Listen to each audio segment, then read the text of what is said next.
क्या आप single fix pulley problems को सॉल्व नहीं कर पा रहे हो? Welcome to UC academy. I am Kishore Pawar, your physics teacher. बच्चों, अगर आप सिंगल फिक्स पुली प्रॉब्लम्स को सॉल्व नहीं कर पा रहे हो, so give me a minute to crack the pulley concept. बच्चों, सिंगल फिक्स पुली सिस्टम में मैकेनिकल एडवांटेज को कैलकुलेट करने के लिए फॉर्मूला है लोड अपॉन एफर्ट।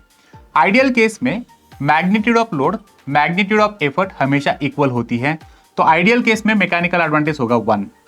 अगर हम रियल टाइम की बात करें तो रियल टाइम में effort is always greater than load, so real case में mechanical advantage will be less than 1। Velocity ratio को अगर आपको कैलकुलेट करना है तो फॉर्मूला होता है displacement at effort side upon displacement at load side. Ideal case में एफर्ट साइड की डिस्प्लेसमेंट लोड साइड की डिस्प्लेसमेंट दोनों इक्वल होती है, तो इसका मतलब आइडियल केस में वेलोसिटी रेशियो होगा 1। बच्चों, आइडियल केस में और रियल केस में वेलोसिटी रेशियो इक्वल होता है, मतलब velocity ratio remains the same in the real case as well. Efficiency को कैलकुलेट करने के लिए फॉर्मूला है आउटपुट अपॉन इनपुट इनटू 100, क्योंकि हमें इफिशियंसी परसेंटेज में निकालनी होती है। और एक फॉर्मूला आप इफिशियंसी के लिए यूज कर सकते हो, mechanical advantage upon velocity ratio. बच्चों, आउटपुट अगर आपको कैलकुलेट करना है तो आउटपुट होता है वर्क आउटपुट, इनपुट होता है work input.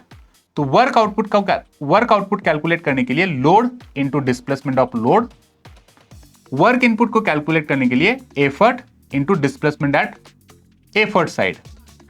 Load into displacement मतलब mass of load into gravity into displacement.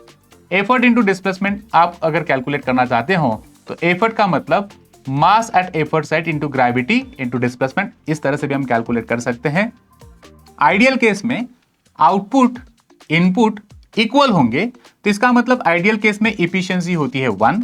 Real case में output is always less than input, therefore real time पर इफिशियंसी आपको हमेशा लेस देन 1 या लेस देन 100% होती है।